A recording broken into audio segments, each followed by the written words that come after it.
This channel does not promote any violent, harmful, or illegal activities. All content provided by this channel is meant for an educational purpose only. শিক্ষক নিয়োগ দুর্নীতিকাণ্ড সামনে আসার পর ব্যাপক প্রভাব পড়েছে রাজ্যের শিক্ষাঙ্গনগুলিতে। সরকারি প্রাথমিক বিদ্যালয় ক্রমশ বাড়ছে পড়ুয়ার আকার। পড়ুয়ার ঘাটতি মেটাতে এবার আসনে নামলেন খোদ শিক্ষকরাই। নজিরবিহীন ঘটনা পূর্ব বর্ধমানের মেমারি 2 ব্লকের 14টি প্রাথমিক বিদ্যালয়। পড়ুয়া টানতে নতুন শিক্ষাবর্ষ শুরুর আগে গ্রামে গ্রামে টোটোয় চেপে হাঁক পাচ্ছেন শিক্ষকরা। সরকারি প্রাথমিক বিদ্যালয়ের বিভিন্ন সুযোগ সুবিধার ফিরিস্তি তুলে ধরছেন তারা। শিক্ষকদের উদ্যোগকে স্বাগত জানিয়েছেন জেলা পরিষদের শিক্ষা কর্মাধ্যক্ষ শান্তনু কোনার। আর এ বিষয়ে তীব্র কটাক্ষ বিরোধী রাজনৈতিক দলের শিক্ষক সংগঠনের সদস্যদের। প্রাথমিক বিদ্যালয়ে ছাত্রছাত্রীর সংখ্যা কমছে।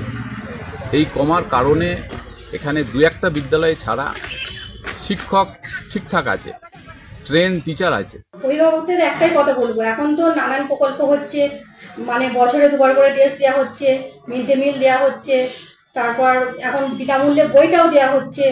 তাই মানে বাচ্চাদের বাবা মাদের আমার একটাই অনুরোধ, যাতে ওরা সরকারি স্কুলে বাচ্চাদের ভর্তি করে। সরকারি স্কুলে ভর্তি করার জন্য যে প্রচার চলছে, এটা তো খুব ভালো উদ্যোগ।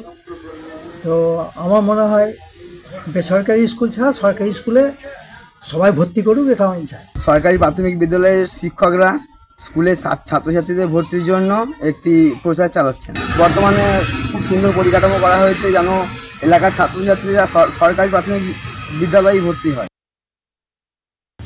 যেখানে শিক্ষকদেরকে প্রচার করতে হচ্ছে টোটো নিয়ে এই স্কুলে ভর্তি করুন, এর থেকে মানে করুণতম দিন পশ্চিমবাংলার ইতিহাসে শিক্ষা জগতে দেখতে কেউ দেখেছে কিনা যথেষ্ট সন্দেহ। গার্জিয়ানরা তারা বিশ্বাস করতে পারছে না সরকারি স্কুলের ওপর, তাদের বিশ্বাস হারিয়ে গেছে। তার একটাই কারণ, স্কুলগুলো আজকে টোটালি শাসক দলের দ্বারা পরিচালিত হয়। বিভিন্ন সরকারি সুবিধা প্রাথমিক বিদ্যালয়ের শিক্ষার্থীদের যেটা দেয়া হয় সেগুলোকে প্রচার করা হচ্ছে যাতে শিক্ষার্থীরা স্কুলে ভর্তি হয়।